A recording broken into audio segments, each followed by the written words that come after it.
In this segment, we're going to talk about taking our new SIPmath model and generating a better cumulative distribution function. In the last segment, we built the model and we generated a cumulative distribution function here,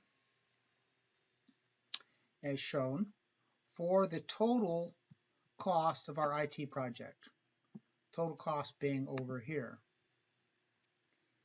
So what we want to do to get a better cumulative distribution function is we want to calculate the percentiles, let's say from 0.002 to 0.998, maybe in increments of 1%, and then plot that distribution.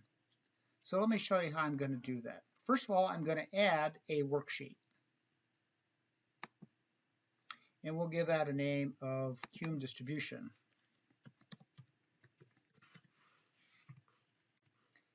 And then I need to type in the percentiles I want, 0.002, then I'll do 0.01, and then 0.02, and then I want to go up by 0.1 here until I get to 99, so we'll come down here a ways. That's good. And then I don't need all these, so we'll get rid of these. Delete those. And then here I'm going to put in 0.998. That'll pick up the two tails, right? And up. So now over here, I want to equal percentile, exe again, of total, or d total, I guess. There's my d total, comma, that, in parentheses.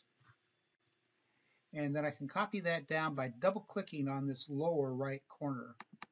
And that copied it down for 100, 102 different cells. All right, now we're ready to do our graph. Lots of ways to do. We're going to draw this as an XY graph, not as a line graph.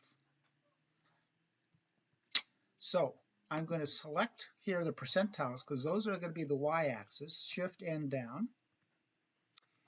And I'll go over here to insert a scatter diagram that is drawn like that. And then I need to select data and select series 1, edit. We'll use for a name, we'll come back and fill in the name a little bit later here. We'll just use the top column here. And for the X values, we're going to use these values here, shift N down.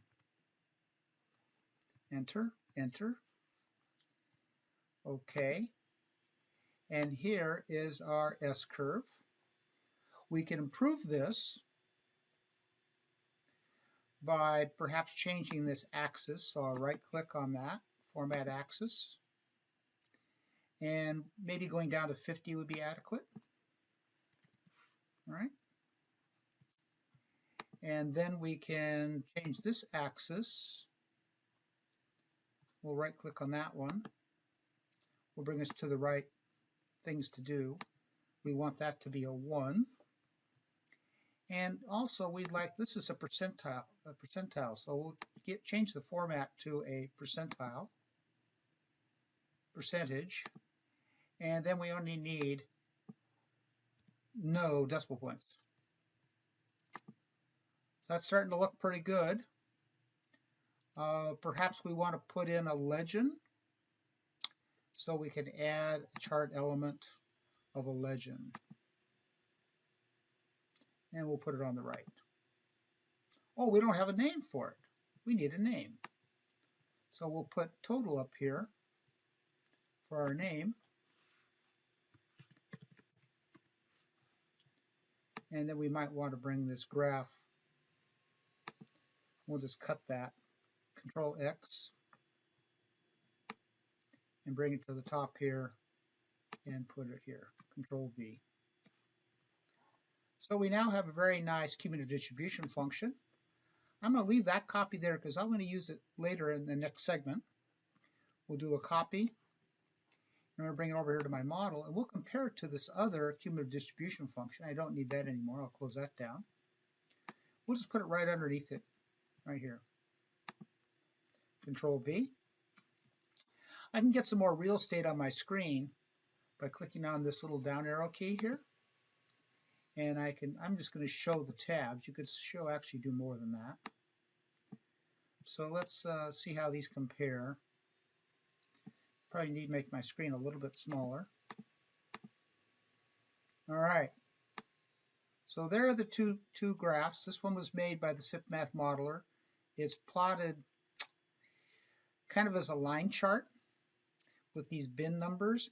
And then here's the total cost using the percentiles. So although they look a little different, they're really the same kind of distribution. So let's stop there.